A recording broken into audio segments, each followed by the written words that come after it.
آج میں آپ کو بتاتا ہوں کہ ہر قسم کے خون کو بند کرنا، خواہ وہ کسی راستے سے آتا ہو، یعنی حیض میں زیادتی ہو یا کسی چیز میں زیادتی ہو، منہ میں آتا ہو، ناک میں آتا ہو، پیشاب میں آتا ہو، درونی بیرونی، آپ سمجھ گئے ہوں گے وہ خون آتا ہو۔ میں آپ کو اس کا علاج بتاتا ہوں، غور سے سنیے اور اس کا علاج کیجیے، اس پہ غور کیجیے اور عمل کیجیے۔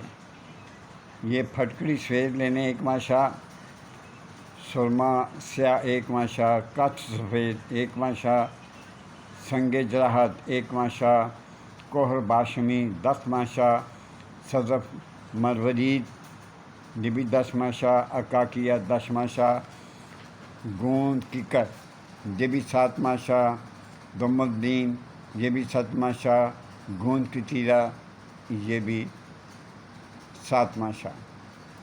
اب مانے سرما صفوف اس کو بنا لیں، بالکل پیس کے سرمے کی طرح بنا لیں۔ 2 ماشا صبح اور 2 ماشا ہمراہ تازہ پانی۔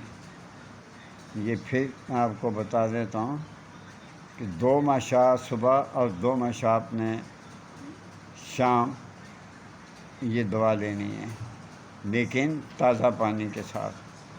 فریج والا کٹ کے نہ پی لینا، پر بڑا ٹھنڈا ہے۔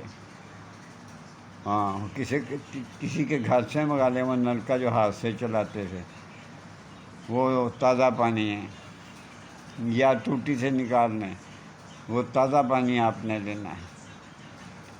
فریج کا نہ نکال کے پی لیں، ورنہ کوئی فائدہ نہیں ہوگا۔ میرے لیے دعا کریں، میرا یوٹیوب سبسکرائب کیا کریں۔ 2 منٹ کی بات ہوتی ہے، آپ کے ہاتھ نہیں تھکتے بیٹا، آپ کر دیا کریں۔ ویسے تو اللہ اس کے لیے شرم رکھتا ہے، آپ پر تھکا کے کر دیا کریں، کوئی ایسا مسئلہ نہیں۔ نہ آپ کے بازو تھکیں گے، نہ آپ کی انگلی تھکیں گی، نہ آپ کے والدین آپ کو منع کریں گے کہ اس بابدر چینل جو ہے نا سبسکرائب نہ کرنا۔ سبسکرائب کریں، دعا لیں، اللہ تعالیٰ آپ کو عزت دے۔ اللہ حافظ۔